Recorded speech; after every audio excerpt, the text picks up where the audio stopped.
Hi, everybody. Hey, how are you? Welcome to the White Hatter YouTube news You know show. what? I'm looking at myself here on the screen, and I need a haircut.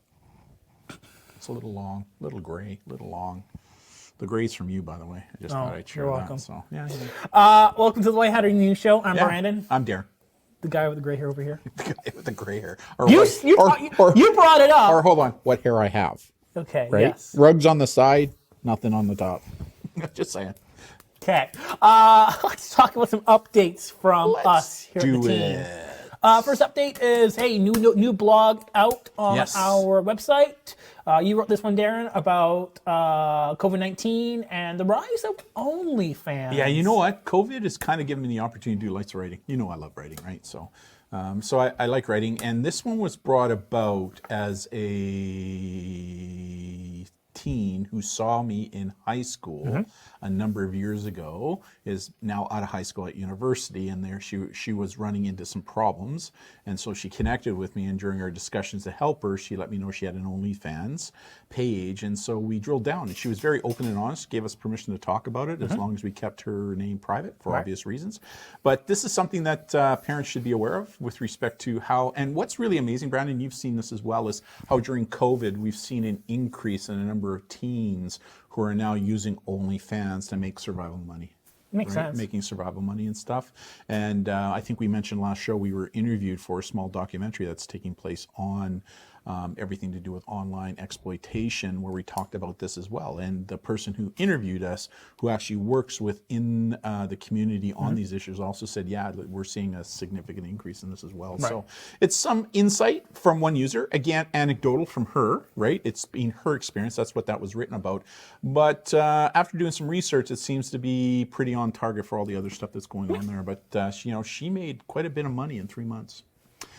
Using it, and she is not selling nudes in the classic sense, but the way that she's literal sense, yeah, there you go, in the literal sense. But the way she's making money, she has a friend who is doing nudes and stuff, and in 5 months, that friend has made just over $80,000.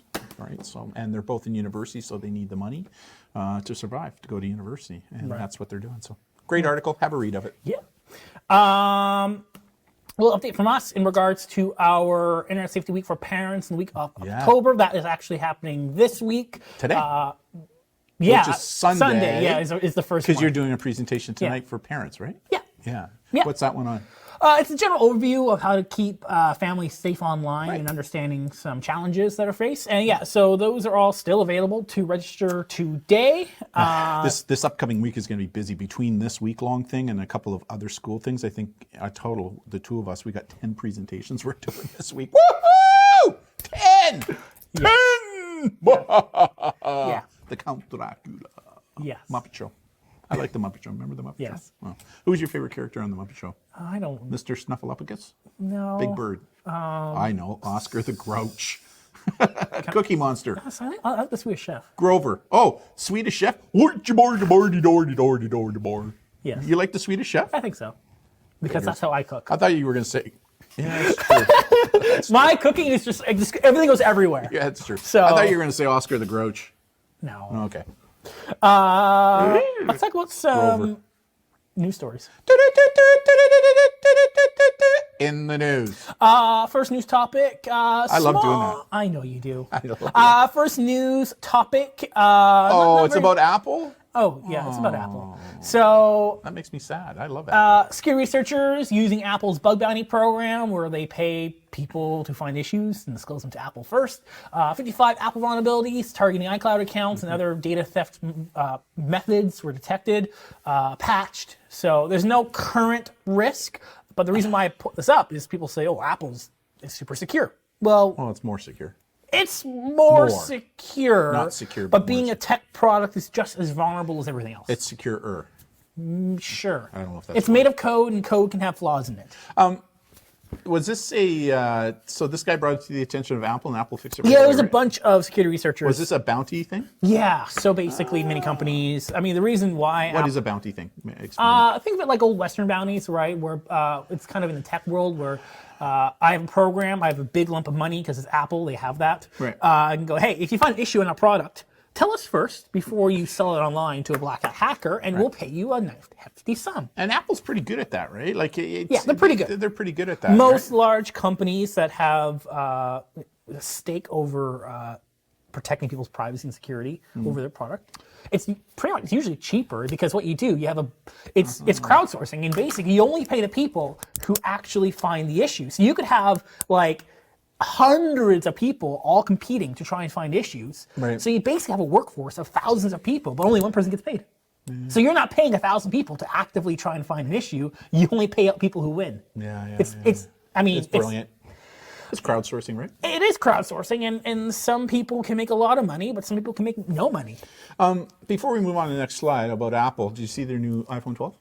Yes, I looked at I was evaluating the iPhone 12 camera in regards to when we travel, when that happens, when we are taking videos. I'll be honest, I don't think we're going to be traveling until this time next year. Probably. Right. So I was evaluating going, okay, so do we bring our cameras that we have here, which are big and hefty, or do we switch to, say, an iPhone 12? What do you think? iPhone 12 Max only, because that one has the better camera. What do you think? I was looking, because I was comparing, because if we were to get a camera, like an independent camera we take with us, would be the ZV-1, the Sony ZV-1. Right. That's presently what we have now. No, that's what we would get if we were traveling with a camera. Evaluating. Yeah. But what do you think? What do you think about the iPhone 12? I think. Well, I have an iPhone 8. So I have an iPhone 10. I'm due for an upgrade first before you. Well, to be quite honest, I had a look at it, and we really don't have 5G up here yet. So no, I'm looking at it just for the camera. Right. Here's the thing: so you could spend $1,000 on a ZV-1. Right. Or you can spend $1,000 on a camera that's in the iPhone that does kind of the same thing. It's actually more than $1,000. It's going to be around $1,600 Canadian. Whatever. So $1,000 on a ZV-1 plus the iPhone 12 mini or whatever. Right. Right. So you're probably looking at more money in the long run. We can get one device that's all in one. So what do you think? Honestly, I think maybe the only issue I have is that it's only the back camera that's the quality. So if you're doing like a vlogging type setup, you can't see yourself. Really? Yeah. Are you sure? Yes. Oh. So you can get maybe a little tiny monitor because you can output a video to another source. So honestly, I think maybe doing iPhone 12. Well, it was interesting because when the documentary team was here, they had cameras basically like we have, but a little bigger, right? A little bit more skookum. And they had a flip like we have on our camera so you can see, but they also had a separate monitor that they were looking at. Like, why would you do that if you already have a flip screen like what we have? Because you usually get better quality. Some monitors are actually what you record onto. Oh. Because some cameras, like our cameras here, the quality of image coming out of the HDMI port is better quality than if it was recording internally. What? Yeah, and that makes no sense. There are some cameras that have better quality when they export live. Wow. So I just learned something new every day. So at this point in time, though, we're not traveling. So we're not traveling. That's so probably, we don't need an iPhone. But when we start traveling, I mean, in debating, what's going to be our go-to travel equipment. By this time next year, it'll be iPhone 14, right? I don't think many people are going to buy the iPhone 12 because people aren't really out traveling a whole lot. Yeah, and in Canada, we don't have 5G, right? Like, why? Yeah. Basically, other than the camera, and this iPhone 10, it's got a pretty skooking camera on it. Yeah, right? but if I were to get, if I were looking at the iPhone 10 versus ZV-1, I'd probably go with the ZV-1. Okay. Looking at iPhone 12, though. They have that. They use the lasers to do distancing and all that kind of stuff, which is kind of cool, right? Yep. Like, it's really cool. Yeah. So I was evaluating the phone just for the camera usage for us traveling. Sure you were. I don't care about the 5G. I mean, I think what we have right now is fine. I know. But if we're looking at camera to replace our main go-to camera when we travel and record. But then don't you have to get attachments now for it and all that kind of stuff? So what? For the camera, like you would have to buy a little skookum to hold it, right? Like you're doing your video shooting, right? No? You don't have to. So you're just But I would probably get a gimbal for it. Yeah, okay. But we'd probably get a gimbal for a travel camera anyways. That's true. That's true. It's a year out. Yeah, exactly. That's a year out. Yeah. I notice you keep playing with your hair. Do you need another haircut? Maybe. I'm trying to get used to longer hair. I'm trying to get used to it. Careful. You're gonna crick your neck. I'm trying to get used to it. Let's talk about Microsoft now. Okay. But more so Android. So Microsoft warns new Android ransomware blackmailing victims. Boo! Did you just say Android? Boo! Whatever. Basically, nothing new, but ransomware targeting Android phones, locking your phone out, I need a forcing drink, you to I'm pay, parched. forcing you to pay money to unlock your phone as a form of ransom. Basically, download your apps from proper Google Play Store. That'll avoid most of these problems. Yes, you can install antivirus on an Android because it's more like a PC than it is Apple. Hey, Cal, do you know what antivirus is? Shout out to Cal right now. He's probably on his stationary bicycle doing his thing. So he Right. mentioned the other day, he sent me a message going, hey, thanks for the shout outs you keep doing. It makes me laugh every time I hear my name. Cal, Bobal, Banana, Fana, Fofal, Fee, Five, Momal, Cal. Do you know Yeah. what- yeah, anyways. So, that's that news. Android boost. I'm an iPhone Android's guy. fine. You know, I was looking at the Galaxy Note Fold. Boost. I was looking at the folding ones. Boost. What? Why? Why would you look at an Android? There's nothing wrong with Android. Boost. You just said they're far more vulnerable to viruses. If you're being smart, You can get antivirus for an Android phone. Yes, though, you can, right? yeah. Yes, you can. How about iPhone? no, Apple doesn't allow it Yeah, I know. You know why? because it's Safe. super restrictive. It's safer. It's like Anyways, whatever. Android boost. I was seriously looking at the Galaxy, the flip one. Whatever. What? Because you got Why? a phone and it opens up and you got like a tablet view. Why do you need that? Why have a phone and a tablet? You can have all in one. Why? What's wrong with the size of the screen we have now? Nothing terribly wrong. Hey, but you have by an the way, I got the new iPod for my ears. Yes. Oh my God. Oh my God.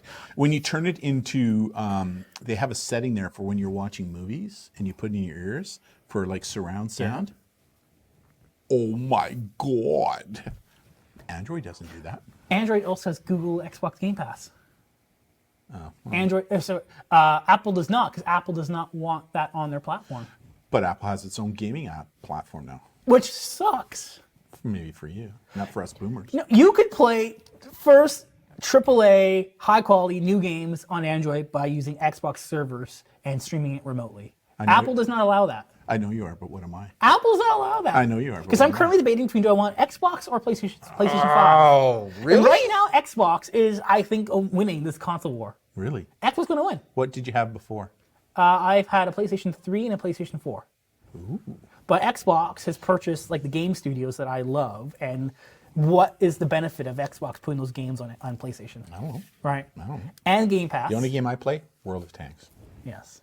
I'm like at Supreme Allied Commander rate. Like it's Supreme hilarious. Allied Commander. It's hilarious. The rate. They're in the Supreme Allied Commander. It's unbelievable, right? I'm at 176,000 points right now, and in order to get to the highest battle supremacy master, you need 400,000. I've gotten to 176 in a year. It's taken me a year to get to 176. I'm not even halfway there yet. All right. But I'm having a great time. I'm having a great time playing that I've been game. playing Magic the Gathering on my laptop recently. The what? Magic the Gathering. It's a card game. Really? It's a lot of fun. I'm really enjoying it. What kind of witchcraft are you talking about here? It's- Wizardry. Is it's- there like it- wizardry and witchcraft stuff? It's a card game. Is it kind of like, what was a card game that you used to play when you were younger? Magic the Gathering. Is that, no, that's not the cards. The cards that you used to get. Remember there were actual playing cards that you used to get? Same thing. It's the same. What was that called? Magic the Gathering. Oh. What's that? But now they have a Frickin' boomer. Now they have like a free arena that's Really? yeah. Is that, I saw you on your Twitter handle post something to somebody at the University of Victoria. Was it on that? What? No. No? Okay. No, I tweeted about playing the game. What's the game about? It's just Like casting spells and stuff? What kind of wizardry are we talking about here? Like yeah, potions and lotions and I'll stuff? show you after we're recording. Wow. I'm having fun. It's Okay. it's you gotta use your brain. Okay, maybe you won't like it then. Oh! Right now, Cal's going, that was a good one. Let's continue. That's a second shout out for Cal. Oh, that's a third one. Hey, Cal, 4. Continuing on with the show. Yes. Like they need more bad news this year. Poor Carnival. Carnival Cruise Lines releasing a data breach notice detected in August. They released this on their notification saying that regards to staff and passengers, there was data breach. Potentially information may include names, addresses, phone numbers, passport numbers, and date of birth. You know, you and I have a a mutual friend who likes to play the stock market, and he has bought into several cruise line stocks, and he's made some good money at it. But he was telling me that Carnival is probably going to go under, right? They're one of the smaller cruise companies. So something like this is like they need more bad news this year. like a kick in the head, right? So surprise! It was a bigger Carnival cruise line doing counterintelligence. yeah, To sink them. Yeah. Oh, the sink! But then, Oh! Cal right now is going, that was a good one. Hey, Cal. Corporate espionage, why not? Corporate espionage. Probably not. It was probably just some outside hacker just being what they do and just found a vulnerability and exploited it. Hey, this next slide you're going to show, I'm thinking about maybe signing up for something like this and using it with Mom. Well, actually, there's some interesting, Deepfake voice technology, basically mimicking old phishing strategy. So we've been talking about deepfakes on the show for quite a while, and let's talk about the less advanced version of deepfaking. So there's been in the security world known as phone phreaking, which is basically calling someone up on the phone and pretending to be someone who you're not, and getting access via calling someone on their phone, exploiting human vulnerabilities. Old school tactic is you record someone, and then you splice their sounds, their syllables, the way they say things, and you kind of build and synthesize. What am I saying? Synthesize. Synthesize. There we go. Wow. Basically, you create. Use a non-academic word. That'd boy. Yeah, there we go. Let your academic big brain turn off every so often.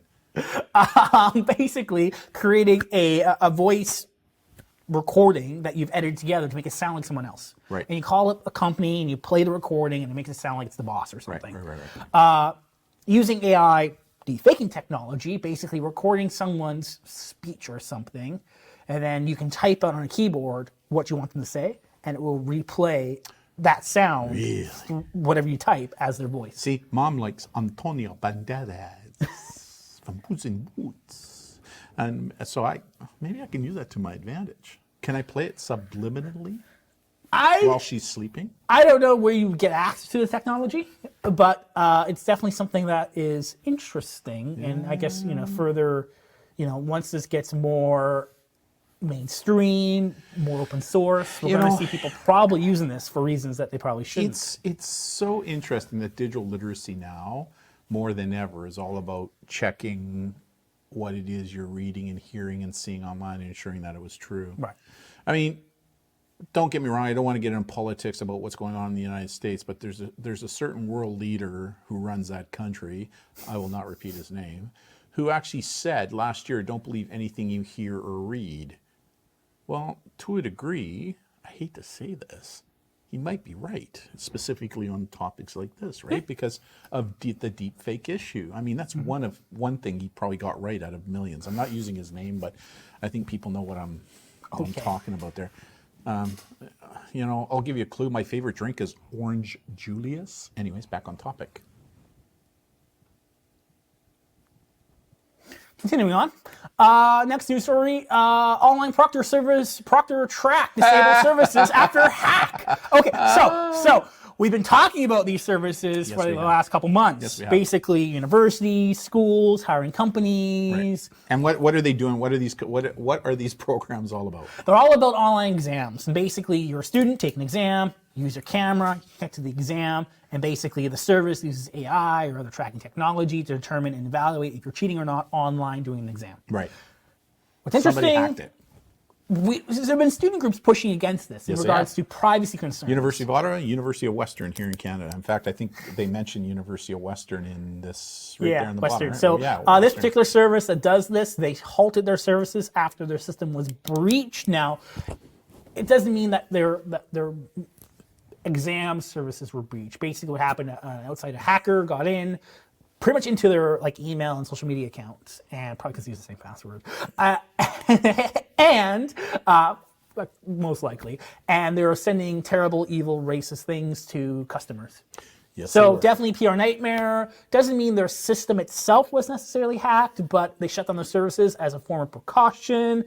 This is only going to fuel student groups pushing against these services be implemented into their institutions. For sure. And what's interesting, we talked about I think when we many talked about shows this. Yeah, ago, we've talked we about pulled up a this. contract on one of these services. That was the University of Ottawa. Yeah, and how some of these services have in their contracts, if a university or school hires them, Yep. if there is a data breach, the company Not liable. cannot be sued. Yeah.